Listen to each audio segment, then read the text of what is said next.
Patrick, and let's today talk about getting better at your sport. In essence, what we will do is look at a framework to do goal setting.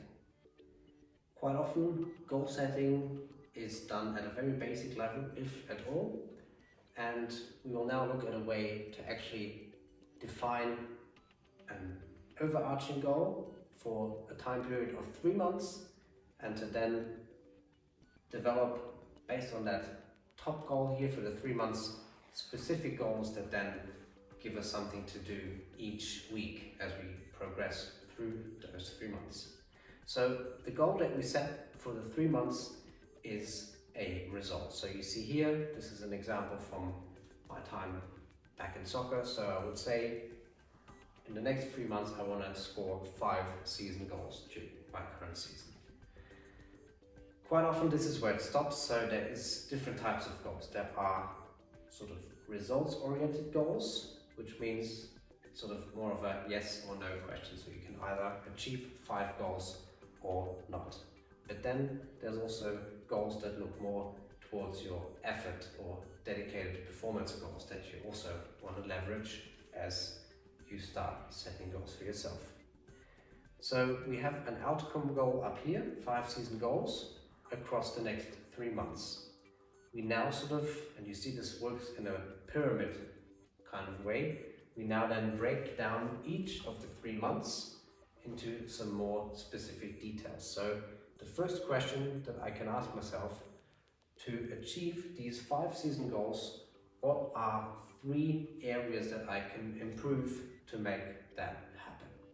So we will see here, I have picked one aspect of my performance, which is long range shots. I could then also look at further components of my game, for example, scoring from inside the box and how to improve that, or for example, headers in a game like soccer could also be something that I can do to overall increase the probability of me scoring those 5 goals.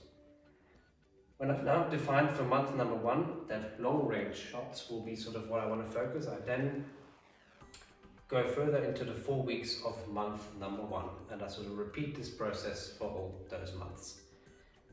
In a month, I always set goals for each of the weeks, and I sort of keep week number 4 as a buffer. So that could be either some time where you sort of take a break of at least sort of this logic. You of course continue to train, but you sort of stay away from this 3-month goal and everything that's connected to it. Or you can also use that time to sort of work on dedicated priorities. So if in the first 3 weeks certain topics have come to your mind and you think, oh, this definitely needs some more attention, you can sort of use week 4 for additional practice on those.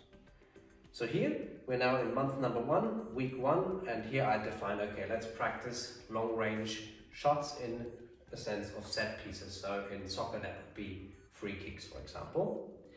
Then for the second week, I had then defined, in running play, shooting with my left foot, and week number 3 for running play and a right foot.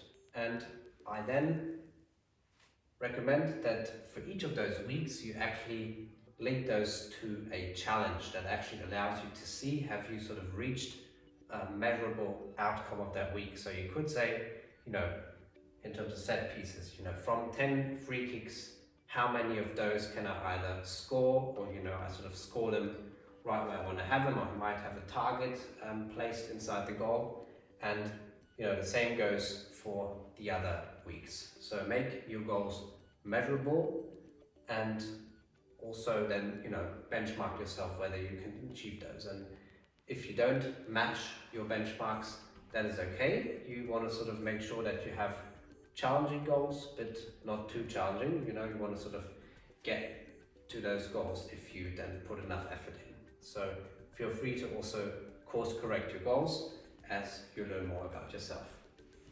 You will have a worksheet that helps to develop a plan like this for yourself and your sport, and I hope it will be helpful. Thank you for watching, and see you soon.